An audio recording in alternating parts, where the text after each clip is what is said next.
କାଲି ରାତିରେ ବର୍ଷା ହେଇଥିଲା ତ ଗଛରୁ ଆମ୍ବ ପଡ଼ିକି ଆମ୍ବ ପୁରା ଅଧେ ନଷ୍ଟ ହୋଇଯାଇଥିଲା। ବୋଉ କିନ୍ତୁ ଆଣିକି ସେ ଆମ୍ବ ଦେଲା, କହିଲା କି ସେ ଆମ୍ବକୁ ଭଲସେ ଧୋଇକି ବାଲି କାଢ଼ିଦେ ଆଉ ତାକୁ କାଟିଦେ ଆମ୍ବୁଲ କରିଦେବା।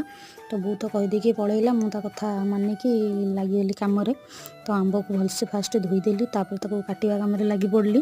ମୋ ପାଖରେ ସମୟ ବି କମ୍ ଥିଲା, ପିଲାଙ୍କୁ ବି ପଢ଼ିବାକୁ ଉପରବେଳା ଥିଲା, ତାଙ୍କ ପାଇଁ ମୁଁ ପଢ଼ିନଥିଲି। ଯେହେତୁ ମୁଁ ନୂଆ ପଢ଼ଉଛି ମୋତେ ଆଗ ପଢ଼ିବାକୁ ପଡ଼େ, ତ ମୁଁ ଆମ୍ବ କାଟିଲା ବେଳେ ୟୁଟ୍ୟୁବରେ ଭିଡ଼ିଓ ଲଗାଇଦେଲି, ତାଙ୍କ ଭିଡ଼ିଓ ଦେଖିଦେଲି। ତ ଥରେ ଭିଡ଼ିଓ ଦେଖିଦେଲି ମୋତେ ଆଉ ତାଙ୍କୁ ପଢ଼ିବାରେ କଷ୍ଟ ଲାଗେନି।